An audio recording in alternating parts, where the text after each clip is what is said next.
All right, you guys, I am back. So I just finished teaching 4 hours of simulation to 4th semester, and I'm going to finish up this massive talk about acute MI.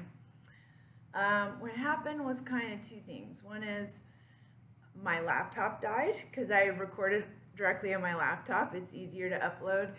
And then by the time I fixed it, I was running out of time and I had to go teach my afternoon class. So I kind of have my second wind to teach it to, and I'm going to teach, it's kind of like the last third of the topic. I'm going to go back just one slide and start here, which is with adjunctive therapies. So we know that the main treatment for acute MI, we're doing stabilizing, we're treating the symptoms, but the real treatment, the cure for acute MI is to get reperfusion back to the myocardium. The real cure for acute MI is to get them to a cath lab and get a balloon in and plasty that vessel and get some oxygenated blood back to the tissues. Then we have a bunch of other things we give them as adjunctive therapies to support them and make sure they have blood pressure and that they don't go into dysrhythmias and that they don't have another clot that forms right in the same exact place. So we have a bunch of other things that we're going to give them. MONA is in here: morphine, oxygen, nitrates, and aspirin. So oxygenation we talked about. I'm a big fan of oxygen. The current evidence, the current trend is to be a little bit more conservative with oxygen. So there have been a couple of studies showing that people that got 100% oxygen for prolonged amounts of time did a little bit worse on their long-term outcomes. And so we're being a little bit more reserved with 100% oxygens. So now if someone is a 95% SAT or greater, sometimes they might not want to put oxygen on it. They'll only put a couple liters nasal cannula and not go straight for the 100% non-rebreather mask that we used to do for everyone with chest pain. I think we're still going to see more studies on that in the future. So my jury is still out on that, but I do have a little bit more information to share with you on that topic when we are in class. So we'll just say support oxygenation, and probably 94, 95%, we wouldn't want anyone to ever fall below that for sure. So they definitely do need oxygen.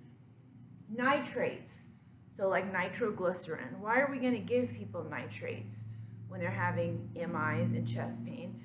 Because they're vasodilators.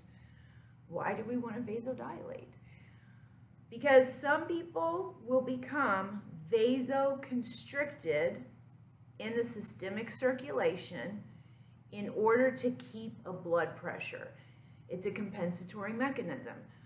So as their left ventricle begins to fail and they're not pumping out a lot of stroke volume, so cardiac outputs are going down, blood pressures may be going down, how's the body going to compensate? Vasoconstrict. That's SVR, systemic vascular resistance. That vasoconstriction, that SVR, is the afterload to the left ventricle. It's what the left ventricle has to pump stronger than to get any blood to move forward. That can be really tough for an ailing, infarcting left ventricle. If you're very vasoconstricted, the left ventricle may not be able to pump stronger than that to get any blood to move forward. So we're going to give some nitrates to lower the afterload, lower the resistance pushing against the left ventricle, and also to dilate the coronary vessels and bring some blood back to the myocardium. Beta blockers reduce heart rate and force of contraction, and so two ways to bring down the myocardial oxygen demand. But if you decrease force of contraction, you could put them into congestive heart failure. So not everybody's a candidate for beta blockers. Some people are going to need positive inotropes. Some people will use a negative inotrope like a beta blocker. Anticoagulants, yes. So when we get rid of that clot, They have to go on an anticoagulant so that they do not just form another clot right in the same location and just have the same heart attack all over again. All right, ACE inhibitors. So that's going to be like our prils, captoprils. These are drugs that are originally given for blood pressure control. But there's a second use for them. They found that when they gave them to people that had MIs, they had better outcomes at 6 months, 1 year, and 5 years from the time that they had their MIs. And what they found was one of the problems that happens after an MI is the left ventricle will change shape, and it's called remodeling. We like the heart to be shaped with a point at one end like a football, but sometimes after people have an MI, it's shaped more like a basketball, and that's called remodeling. And a basketball-shaped ventricle does not squeeze as efficiently as a football-shaped ventricle. Giving people ACE inhibitors seems to prevent some of that remodeling, so it helps them to keep the more efficient shape to their left ventricle, prevent remodeling after an acute MI, and have better outcomes at 6 months, 1 year, and 5 years. So it's pretty standard to put people on an ACE inhibitor. And statins, of course, is to control cholesterol. Now we're ready to talk about something a little bit complex, but I feel ready to go there, so hopefully you're ready to receive it. And that is talking about the use of nitroglycerin. So we talked about why we might use nitrates. They are vasodilators. They can help to bring some blood back to the myocardium, and also they can reduce afterload, right? Making it easier for the left ventricle to pump blood out into the body by vasodilating systemic vascular resistance, which is the afterload of the left ventricle. But there's a special circumstance where it's the wrong time to give nitroglycerin. This is not very common. This is an unusual circumstance, but it does occur. And it is in the case of somebody who has infarcted their right ventricle. Now, all of these heart attacks we're talking about, anterior wall MIs, lateral walls MIs, anterolateral MIs, and inferior wall MIs, are all MIs of the left ventricle. Almost all MIs we talk about are the left ventricle. But you can infarct your right ventricle. You can infarct it. We don't have any different walls of our right ventricle. You either have it or it infarcts the whole thing, because it doesn't have that much mass that you have different areas to it. How could you infarct it? Well, it feeds from your right coronary artery. So, if you had a plaque in your right coronary artery, it could be underneath in the inferior wall somewhere. So maybe it's down here where it makes this 90-degree turn. And you have your plaque here, it breaks open, you get a clot formation, and everything from here down infarcts. Inferior wall MI. Maybe the plaque is more proximal, up here on this right side.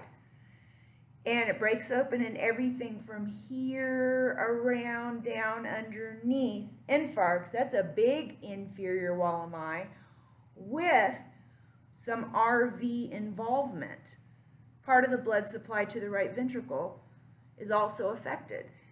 If it was very proximal, all the way up in here somewhere, close to where it comes off from the aorta, so very proximal and high up on the RV, then you would definitely lose all of your right ventricle, plus all the way around the right side underneath and your whole inferior wall as well. So it'd be a big inferior wall MI, meaning inferior wall of your left ventricle, plus a right ventricular infarct. If the clot was high up and you lost all of this, because it's all feeding off of this one RCA. So that's an RV infarct. If somebody had an RV infarct, their right ventricle is not pumping. It would just stop and it's just flaccid and laying there. Blood coming back to the right side of the heart is starting to pile up, and it's clogging up back into systemic circulation. So you're getting a lot of edema and stuff in the body. No blood is moving forward to the lungs. So that's different than left-sided heart failure. So what happens is that their lungs sound pretty clear, but they don't have a lot of blood coming out of the left side of the heart because they don't have any blood coming to the lungs because they don't have any blood moving forward from the right. So they could look really shocky, low blood pressures, look terrible, but their lungs are clear. That's weird. Because normally when people have an MI and then they have low blood pressure and they look terrible, it's because they had an anterior wall MI and they're in left-sided heart failure. And their left ventricle is all full of fluid and it backs up into their lungs and they're all in pulmonary edema with lots of fluids and crackles and wet breathing. That's a typical MI. So this is a little bit different. And what you do for a right ventricular infarct is you give them a fluid bolus.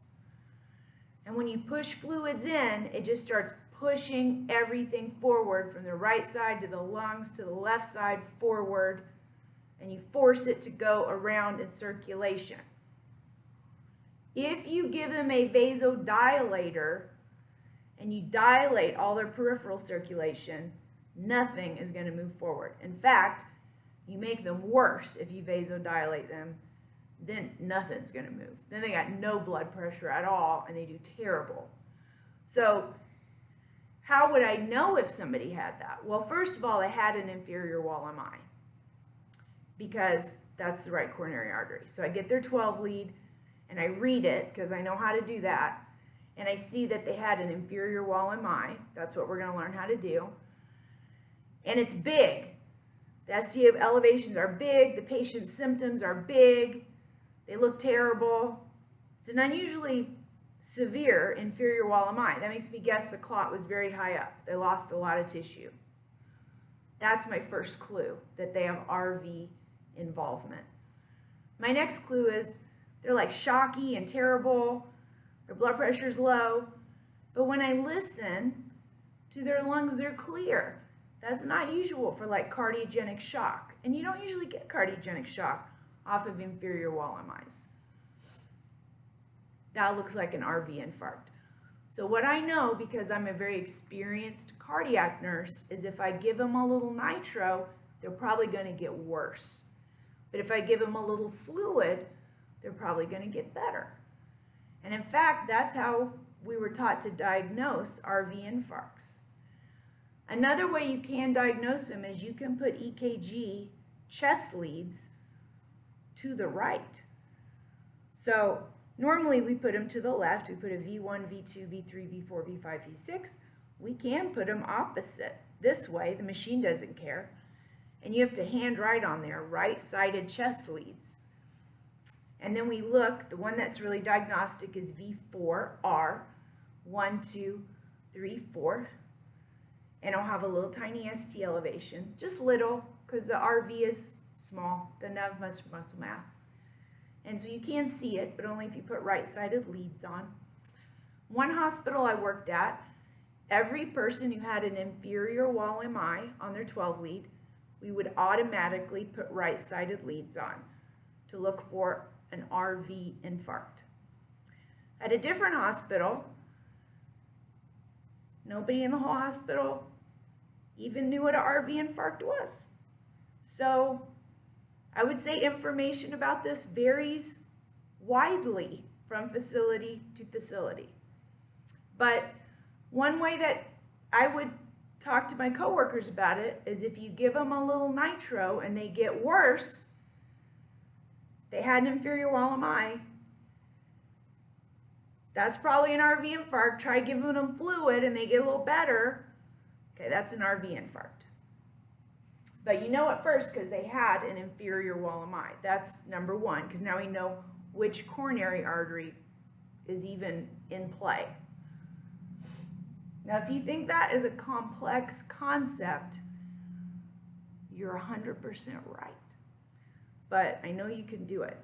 Expand your mind. All right.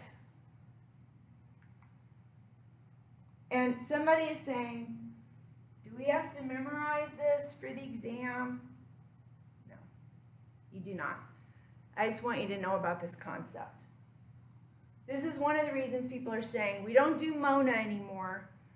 And what they're worried about on the N for MONA, for nitro, is that we don't automatically put it for everyone, because what if they had an RV infarct? Yes, but that's not very many people. But all the people that are in cardiogenic shock and they had a anterior wall MI, yes, they're still all getting nitroglycerin drips. All right. Beta blockers do two things. They slow your heart rate and they decrease contractility. I did like a little word of mouth survey one time at a hospital that I was doing a talk at, and I just asked floor nurses, what do beta blockers do? And I cannot tell you how many working nurses on the floor said, everybody knows they decrease your heart rate. But so many people thought they made you squeeze harder, and that's wrong. Beta blockers make you squeeze less hard. That's an important thing to know. We're going to talk about that a little bit more in class 2. So the reason that beta blockers are important is they can bring your myocardial oxygen demand way down, because you have less squeezes per minute, and each squeeze uses less energy because it has less contractility.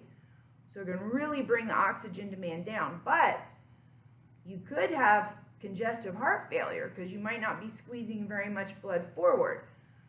So watch out for congestive heart failure.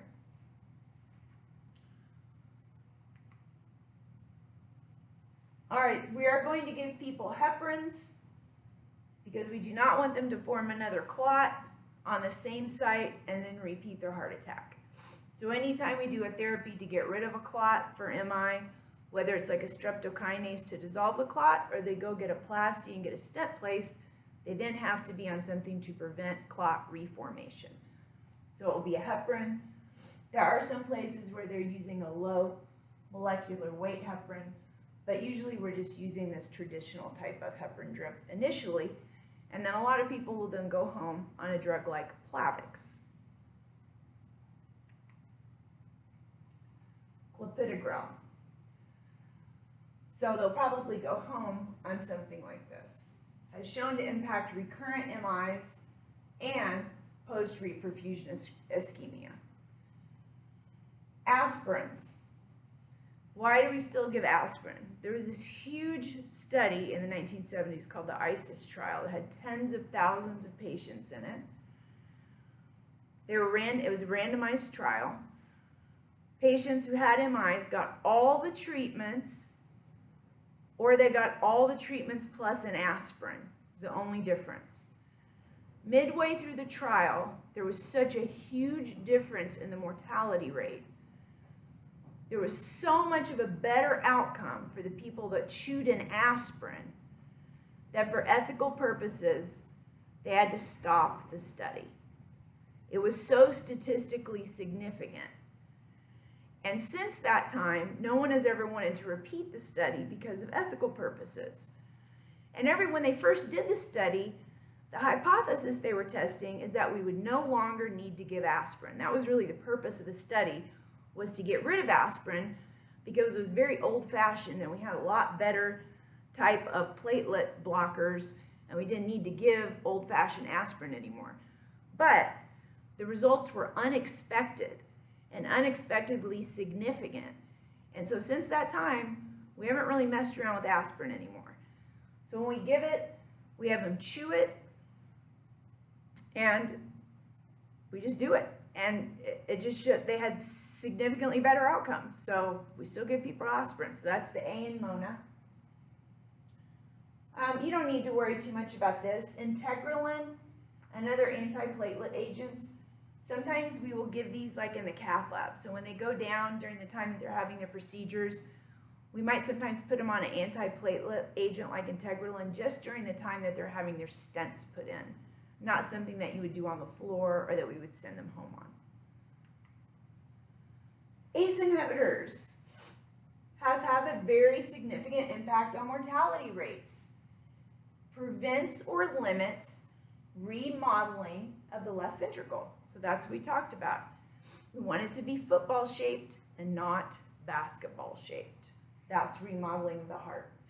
So we give it after the reperfusion strategy, in other words, the angioplasty, usually with a stent placement, and then once the patient is stabilized. An oral ACE inhibitor is recommended within the first 24 hours. If they don't tolerate it well, and especially like if they have the chronic cough, we can go with an ARB as an alternative. All right, so here's core measures that the hospital is measuring and collecting data on. And core measures are usually the same from state to state, but these were the core measures for us in California. That they have to get an aspirin 24 hours before or after arrival to the ED. Beta blocker given within 24 hours of arrival, or you have to have a chart. You have to have it charted of why they were not a candidate, and the most usual reason is their cardiac output was too low and they had congestive heart failure, so that it was contraindicated in that patient. If they're given a thrombolytic, that's a clot dissolving drug like streptokinase, it should be given within 30 minutes of the time that they hit the ED with their chest pain. The longer it takes from the time they hit the door, the higher rates of head bleeds they have. So we give it very quickly. PCI, percutaneous intervention, that means taking them to cath lab and doing angioplasty, if done, must be done within 90 minutes of the time they hit the ED. Smoking cessation counseling should be done and charted for every patient. Joint Commission checks you on that. Aspirin, beta blocker prescriptions on discharge unless contraindicated. An ACE inhibitor or ARB prescription on discharge for anyone whose ejection fraction is less than 40%. And education on a lipid-lowering diet. All right. The last part of the talk is we're going to talk about pattern recognition, which is very important, and it leads us right into reading EKGs for our next class. So I've talked about it a lot, so we're just going to put the pieces together right now. There are patterns for when people come in with MIs in certain walls of the heart. Now, people are individuals. They don't always follow these patterns, but most people do. And so when they don't, then we know there's something different about this patient, and we look at them very closely. But this allows us to do treatment guidelines that will be effective for most people. When somebody comes in with an anterior wall MI, so anterior wall here in the front of the heart, so anterior wall of the left ventricle, that means that they have a plaque, rupture, and a clot somewhere in their LAD right here. And from that point down, no blood flow and an infarct. So when people come in with an anterior MI, that's the biggest wall of the left ventricle. They tend to have tachydysrhythmias, so they'll have high heart rates, which we don't like because that's a lot of myocardial oxygen demand. If they have blocks, they're the dangerous blocks, the ones that are more ventricular, like Mobitz 2 and third-degree block with a ventricular escape. These are the people most likely to go into cardiogenic shock. Why? Because that's the biggest wall of your heart. You lose the most muscle mass. So you then have the biggest hit to your stroke volume and cardiac output. These are the people that are most likely to go into a code blue type of rhythm, like a sudden VTAC or VFib. So these are really big MIs. They're more likely to have classic angina symptoms, crushing chest pain, a band around my chest, an elephant on my chest, radiating down the left arm, jaw and neck, very short of breath, cold and clammy. Let's go to the next one, inferior wall MI. Inferior wall is the underneath wall. So we know that they had a clot somewhere in their right coronary artery, because that's the one that comes down from the right, goes underneath, makes a turn, heads for the apex. So somewhere in here they had a clot, infarcted the inferior wall of the left ventricle. Inferior walls are a little bit smaller heart attacks. They tend to have Brady dysrhythmias. If they have a block, it's likely to be a Winky block or first degree AV block. So just a sinus rhythm, sinus Brady with a first degree. Non-life threatening. Things that tend to resolve as they feel better. They don't even have to go to the ICU for these types of blocks. A lot of times with inferior walls, they'll have atypical symptoms. They won't have the crushing substernal chest pain. It won't radiate. In fact, a lot of times they have GI symptoms. So it's typical with inferior wall that they thought it was gastric symptoms and they stayed at home and they ate a lot of Tums because they didn't want to go in the night, and they put off going to the ER until the morning. So we don't catch it until later. Maybe they've already completed their MI by the time we get to see them.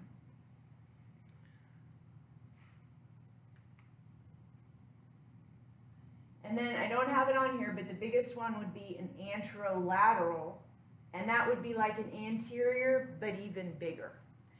Lateral by itself doesn't happen as often, and it would be a very small version of an anterior because they share the same circulation over on the left side of the heart, but just a baby.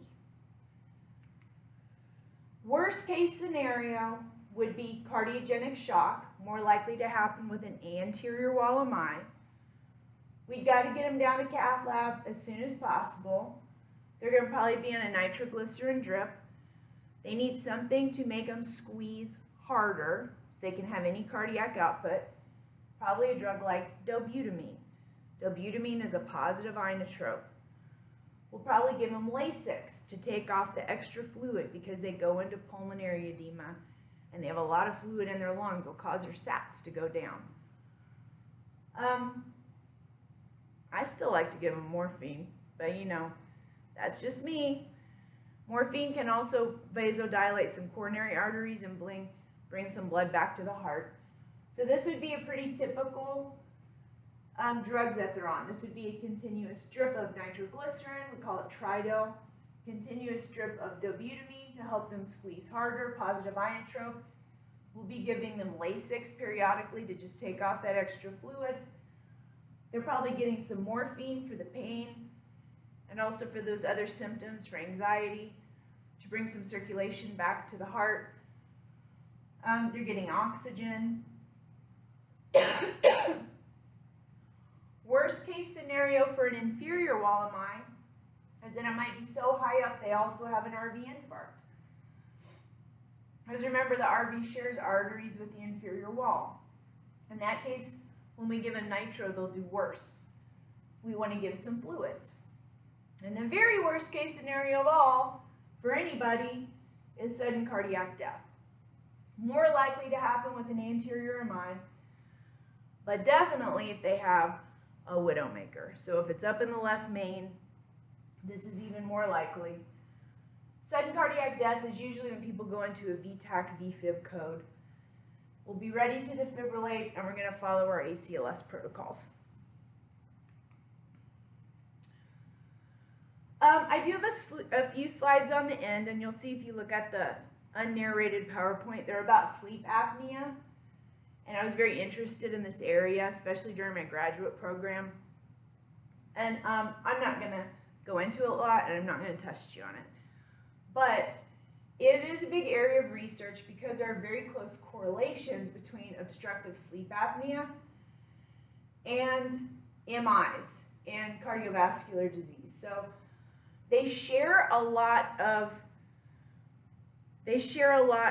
characteristics such as obesity, congestive heart failure, impaired gas exchange, vascular difficulties. They're more common in diabetic patients, poor nutrition, stress.